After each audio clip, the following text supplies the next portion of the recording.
Actualité en France, et c'est parti pour 10 jours de débat à l'Assemblée nationale. Les députés examinent la réforme des retraites. Le gouvernement veut aller vite, mais l'opposition a déposé 20 400 amendements. Ça promet donc des heures et des heures de séance. Florent Redeau, vous êtes sur place pour France 24. Bonjour à vous.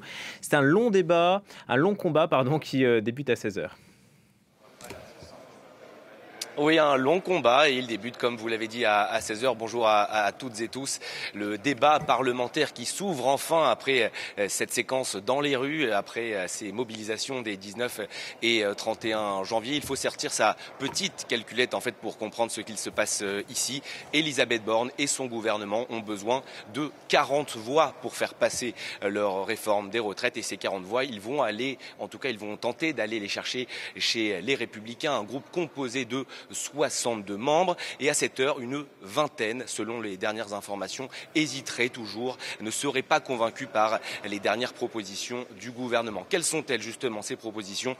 Eh bien, c'est sur les carrières longues. Elisabeth Borne, hier, a donné une interview dans le JDD, le journal du dimanche, et elle propose d'étendre le dispositif carrière longue à ceux qui ont travaillé entre 20 et 21 ans. Tout cela pourrait partir à la retraite à 63 ans, un an donc avant les fatidiques 64 ans que veut imposer le gouvernement avec cette réforme des retraites. Problème, ce n'est pas ce que veut LR. Les Républicains l'ont dit.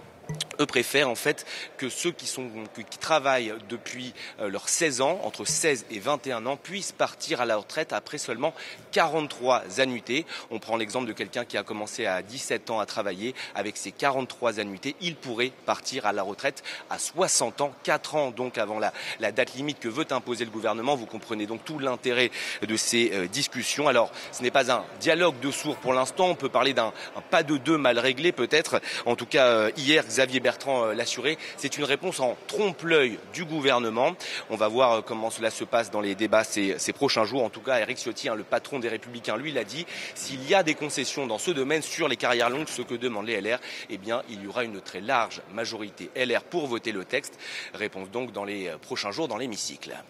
Et à tout à l'heure donc pour le début de l'examen du texte. Merci beaucoup Florent.